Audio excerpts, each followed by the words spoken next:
when I was still a child. I lived in the countryside. That's where I encountered something strange. Back then, my family was poor, so the house we lived in was far from town. Fields surrounded us on all sides. I was in 2nd grade. My parents had a rule: lights out at 9. That night, I'd finished my homework in my room and was flipping through one of my older brother's manga. My mother came in and reminded me it was time for bed, so I crawled under the covers and turned off the light. I lay there, listening to my parents talking in the living room, staring blankly at the ceiling. Eventually, I drifted off. I don't know how long I'd been asleep when I suddenly woke up. I sat up and looked out the window. Everything outside was pitch black, punctuated only by the chirping of insects. My throat felt dry, so I got out of bed. My footsteps creaked across the old wooden floorboards. The dim yellow light in the hallway mixed with the sound of my steps as I passed through the living room and into the kitchen. I poured myself some water. I was halfway through drinking when I heard the creak of the rocking chair in our courtyard. That familiar squeak. I used to sit in that chair all the time, rocking back and forth while staring up at the sky. I figured maybe a stray cat had jumped onto it. I thought I'd sneak a peek, see which cute little cat it was. I set down my glass and walked to the sitting room by the courtyard. But just as I reached the sliding door, the sound stopped. I pulled the door open right away. The rocking chair facing the sitting room was empty. Nothing there at all. I thought maybe I was still half-minus asleep. That I'd imagined it. But the moment I slid the door shut and turned to leave the sitting room, the creaking started again. Fear crept in, but curiosity was stronger. I had to know what was out there. I moved slowly toward the door, then carefully pulled it open just a crack. I peered through at the rocking chair in the courtyard. There was an old woman sitting there, translucent. Her hair was long and white. She wore a kimono, and she'd been waiting for me. Her eyes locked onto mine the instant I looked. But the worst part, her mouth. It was stretched impossibly wide, grotesquely so, taking up nearly the entire lower half of her face.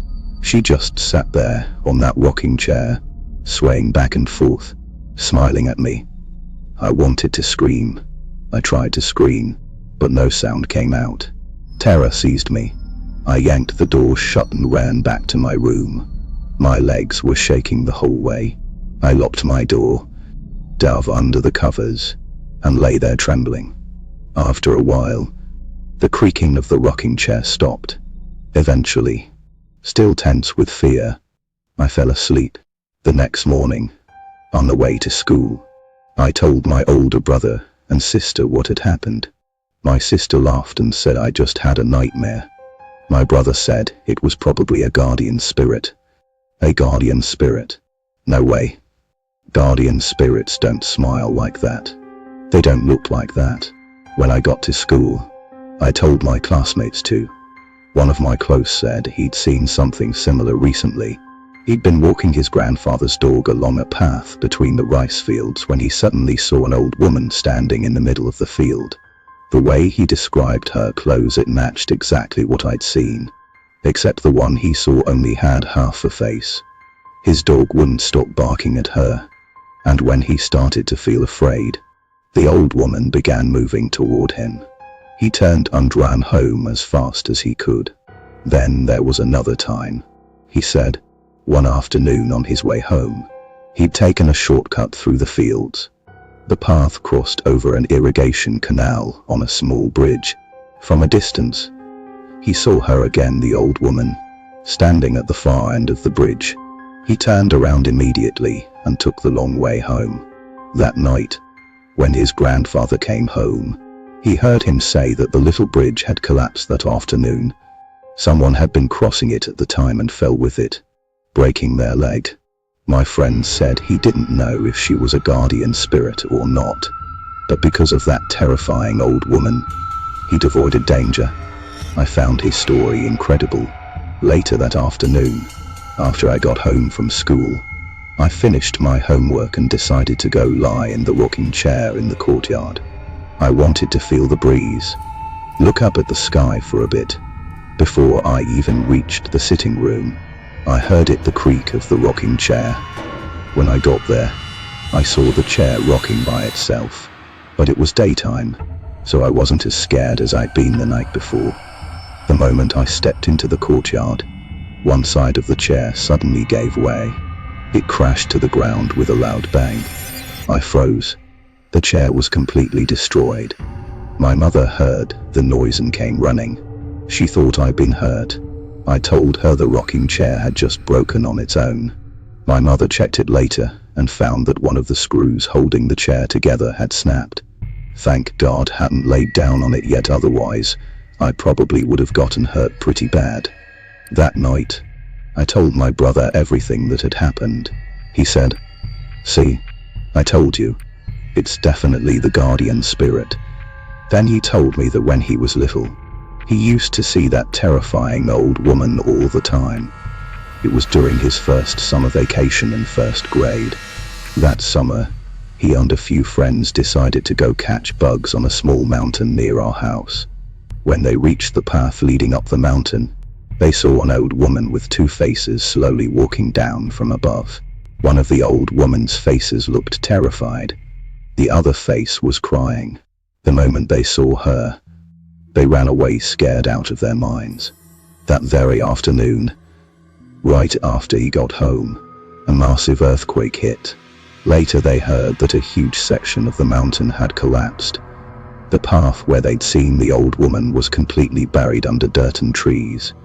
If they'd gone up the mountain that day, they probably would have been in serious trouble. Another time, he and his friends were going to look for insects by the fields. Suddenly, they saw that old woman again. She was standing far ahead of them, and she was running toward them. That time, they were so scared they nearly pissed themselves. They ran. That night, our father told him and our sister to stay away from those fields. The old farmer who worked there had spotted venomous snakes. My brother told me that when he was little, even though he'd seen that old woman many times, and every single time she appeared, he'd somehow avoided danger after he started 5th grade. He never saw her again. After hearing my brother's stories, I started to believe it too. Maybe she really was a guardian spirit protecting us country kids. But the form she took seemed different for different people. It was like she appeared in whatever shape the person who saw her feared most. Honestly, even though that old woman was a guardian spirit, her bizarre and disgusting smile and that mouth that was way too big to be human could traumatize a kid. Even now, every time I remember that face, I'm still scared out of my mind. Minus this happened when I just moved to Tokyo. I was working at a restaurant in Hachodi at the time. The work was exhausting. I had to do everything. The restaurant usually closed around 11 at night. As the newbie, I was the one stuck with locking up.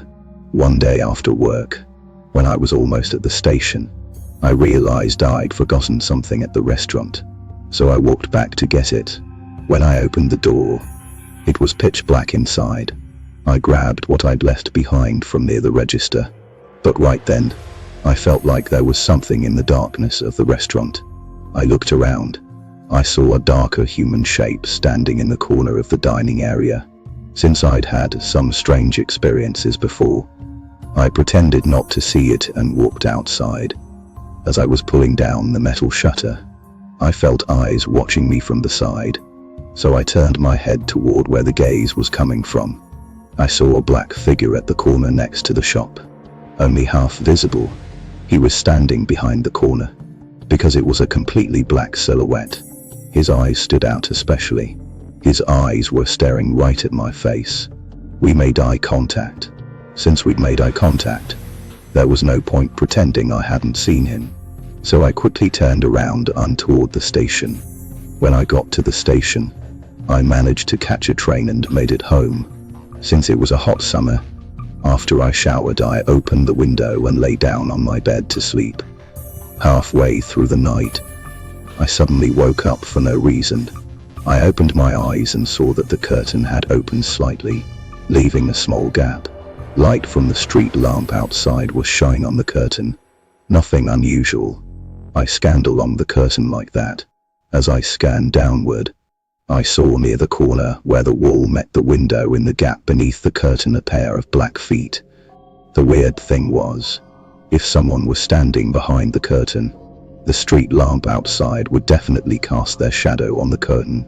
But when I looked, there was no shadow at all. This situation scared me completely awake. I stared at those black feet. They slowly became transparent and disappeared. I breathed a sigh of relief, thinking it had left. The moment I thought that, suddenly there were footsteps running quickly from that corner toward me. This sudden attack scared me so badly I instinctively grabbed my blanket and squeezed my eyes shut. The instant I closed my eyes, the footsteps vanished. After a while, once I'd calmed down, I slowly opened my eyes. The room was quiet, as if nothing had happened. I didn't see anything.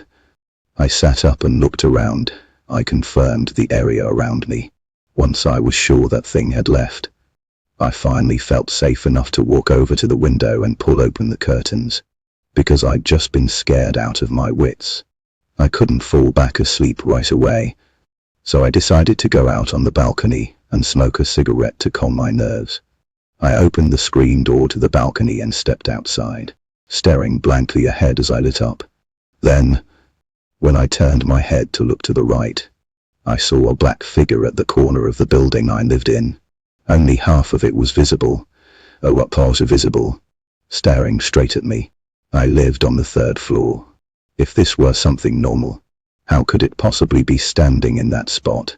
After locking eyes with it for a while, I realized the thing was just standing there, completely motionless, staring at me. My fear gradually began to fade. I figured it must have been laughing in my room here. For some reason, I actually started to feel angry instead, so I kept smoking while glaring at that thing. When I saw it still wouldn't leave, I angrily worked up some phlegm and spat toward it, cursing it over and over in my mind. After I spat at it, the thing slowly retreated back behind the corner. I didn't understand what that thing actually was, or why it was following me and trying to scare me. I didn't want to think about those details anymore. Anyway, after that incident, I never saw that strange black shadow again. Yesterday, something happened at home that still terrifies me to think about. A few days ago, my parents asked me to come back to the countryside with them to visit my grandparents. Even though I'm a senior now and don't have many classes, I told my parents I had to work on a report, so I chose to stay home alone. Of course, I wasn't actually staying home to work on any report, that was just my excuse. During that time, I went out with friends every night, but as time passed, I started getting anxious, because I was seriously behind on my report. So yesterday, starting from the morning, I sat in front of my computer working on it. By evening, when the report was almost done, probably because the computer had been running all day, I felt like the entire room was unbearably hot. Even though I don't usually sweat much, I started sweating from the heat, so I walked over to the window, planning to open it for some air. The moment I pulled open the curtains, I saw a shadow flash past the left side of my window. I immediately opened the window and stuck my head out. Looking left, I saw what seemed like something flashing around the corner. Because the lighting was poor, and I'd been staring at the computer all day, I figured I was probably just seeing things. So I went back to my seat and continued finishing the rest of the work. Finally, I got the report done. I checked the time, it was already past 1 in the morning. I thought I'd watch a video to relax, so I clicked into Mr. Ghost Stories channel.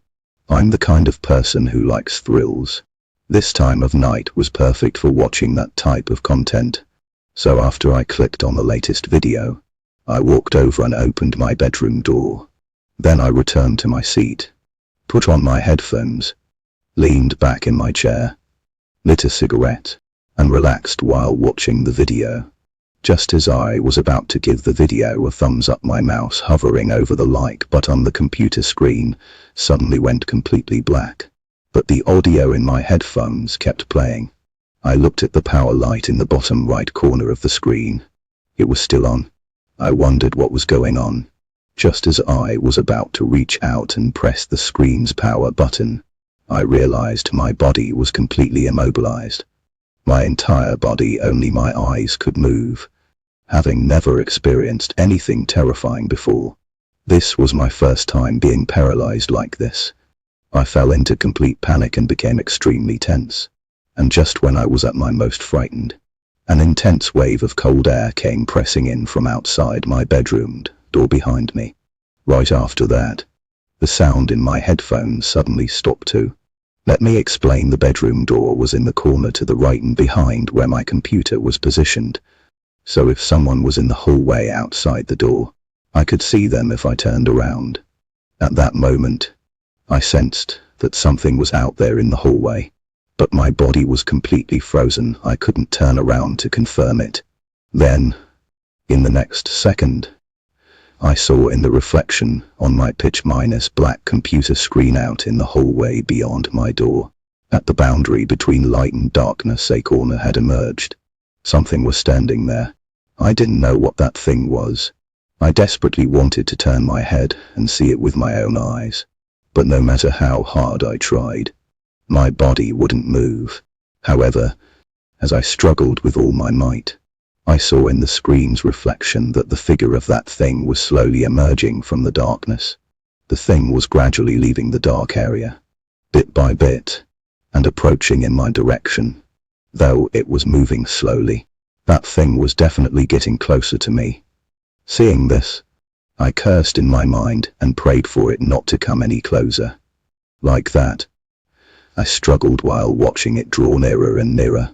Then I started to make out its appearance clearly. It was something that felt completely wrong. Flesh, colored, smooth skin, shaped like a human figure, but something utterly unknown. And on its face there was only a mouth. As the thing drew closer, it began to open that mouth and smile. I saw its teeth, every single one sharp and pointed. And that smile, it seemed to be grinning with excitement, with joy. I thought to myself, anything with teeth like that is off the charts, dangerous. I'm done for. Then the thing entered my room. On the screen, I watched it move slowly until it was right behind me. My back was pressed against the chair, but I felt an unnatural, bone-me-s deep cold. The thing stood there behind me for several seconds. Then it began to move, drifting to my left, sliding over to my left side. That icy sensation shifted with it, creeping from my back to my left.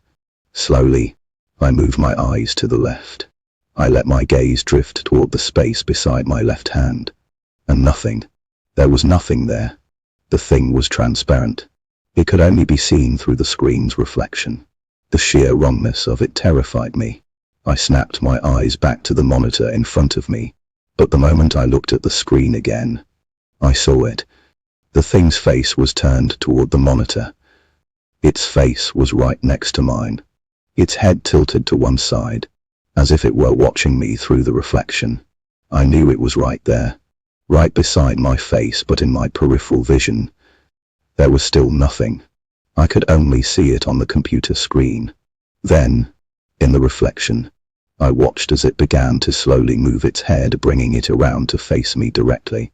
A wave of pure terror crashed over me. All I could do was close my eyes and pray that my body would move again. And as I prayed, I began to feel something, a warmth, slowly building in my right fingers. Trembling, I opened my eyes. In the screen's reflection, I saw the grotesque thing begin to drift away, moving slowly back toward the doorway. I watched it retreat, and the instant its body disappeared completely into the darkness of the hallway, a sharp, searing pain shot through my right index and middle fingers. The cigarette I'd been holding had burned all the way down to my skin. The moment the burn hit, the paralysis broke. I jumped up, clutching my fingers. I blinked and the screen in front of me, looked as if nothing had ever happened. It was playing the latest video from Mr. Ghost Stories. Had it all been a dream? I stared at the screen in shock for several seconds. Then I realized no, it wasn't a dream. Because in the comment box, there were words I hadn't typed. Words that hadn't been sent yet. They said so close. Cold sweat broke out across my face. I rushed to lock the doors and windows, then dove under my blanket and lay there shaking. Eventually, I fell asleep still trembling with fear. I made it through last night, but my parents won't be back for 3 more days. And now I'm stuck here, worrying. In just a few hours, the sun will set. If it comes back tonight, how am I supposed to survive? This is a story from one of my senior colleagues at work, something that happened after he came back from a trip to Thailand. My senior travels to Thailand often. He doesn't just go on package tours, sometimes he ventures out to rural areas and makes friends with the locals. After so many trips, he's become fascinated by the country, its customs, its people. On one particular trip, as soon as he got back, he had all his photos developed and put together in an album. He wanted to share his experiences in Thailand with friends and co-workers. He told me all about his latest trip and showed me the pictures. Honestly, I was getting a little tired of the topic. I wasn't really paying attention. But then, as he was flipping through the photos, he suddenly said, "Huh? Who's this person?" I asked him what was wrong. He said, "There's someone in the background of this photo, behind me." He handed me the album. I looked. It was a picture of him standing in the middle of a field, smiling. But in the background, about 10 meters behind him, there was a figure. It looked like a local woman. The distance made it hard to see her face clearly. He looked confused. I remember taking this picture in a completely empty place. There was no one around. I didn't think much of it. After hearing his explanation, I figured he just misremembered. My senior didn't dwell on it either. He put the album away in a cabinet. About half a year passed. Then one day, my senior suddenly remembered the album. He pulled it out again. He started reminiscing about that trip. When he looked at the photo again, he noticed something. Wait, something seemed different. He thought to himself, was that woman really that close before? In the photo, the woman standing behind him, she looked like she'd been about 5 meters back. But now she was closer. Close enough that her face had become faintly visible. A wave of nausea hit him. He quickly snapped the album shut and shoved it back into the closet. Another 6 months passed. Just like before, my senior found himself thinking about that trip. So once again, he pulled the album out from the closet. But this time, the moment he saw that photo, every hair on his body stood on end. Goosebumps erupted across his skin, because the woman who'd been standing far behind him in the photo, she was now directly behind him. Right there, and her face was perfectly clear. The terrifying part, she had no eyes. He cried out. His mind raced with dread. This is seriously wrong. This photo is dangerous. So my senior went on and searched for ways to deal with it. He found a very famous spirit medium. He contacted her immediately, grabbed the photo, and rushed over. When he arrived at the medium's studio and sat down, she looked at him with wide eyes, just stared for a moment. Then she lowered her head. My senior began explaining everything that had happened. When he finished, he handed her the photo. The medium studied it, then kept glancing up at him, like she was thinking something through. She asked him, "During all this time you didn't notice?" My senior looked confused. "Notice what?" The medium's face had gone pale. She looked at him, then said quietly, "From the moment you walked in, I've been seeing the woman from the photo. She's clinging to your back." Then she used her eyes to signal him, telling him to look to his right. My senior glanced in that direction from the corner of his eye. In the mirror there, he saw her, a woman with no eyes, both hands resting on his shoulders. This happened about 20 years ago. Back When I was in college, I had this senior who loved going on adventures to haunted places, and I was the one he'd drag along half against my will. Back then, the old Inunaki tunnel hadn't been sealed off with stone blocks like it is now, but locally, it was already famous as a paranormal hotspot. My senior took me there to explore many times, but I never saw anything ghostly.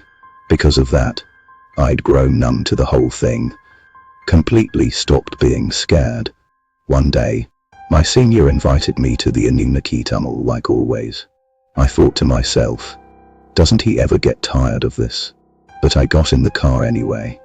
It was already past midnight. I figured nothing would happen anyway, might as well just humor him. So the whole drive, I just stared blankly out the window at the night scenery. That day, there were 3 of us going, including me. As the car got closer to the mountain, I felt something, an unease different from usual, different from the nervousness I'd felt the first time I went to Inunaki tunnel. This unease felt like my entire body was rejecting that place. I told myself it was just my imagination. Then, before we entered the mountain road, my senior muttered in surprise, "The fog's really thick today." In the unusually dense fog, the car's headlights could barely illuminate a few meters ahead. My chest tightened with an anxious, retreating feeling. I suggested to my senior, "The fog's too thick today. It's dangerous. Let's go back." But my senior responded excitedly, "The eerie atmosphere makes it even scarier than usual." Isn't that great? Watching him put on this brave front, I started to regret coming, and so we drove up the mountain road. The moment we entered that familiar mountain path, goosebumps covered my entire body. An indescribable terror coursed through me. Normally in situations like this, everyone would crack jokes and say something. But today, we were all silent. Maybe they were feeling it too, that something was different. After driving for a while, through the thick fog, we saw it, the old Inunaki tunnel.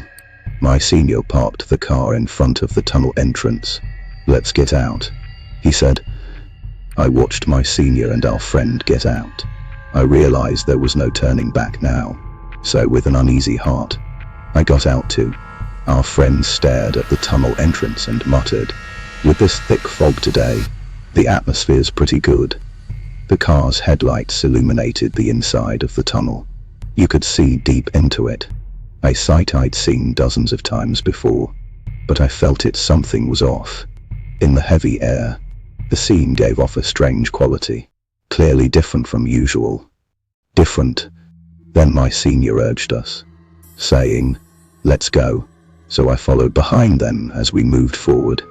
After we entered the tunnel, the sound of water dripping from the ceiling, combined with the sound of wind blowing through, felt like a warning telling us not to go any further.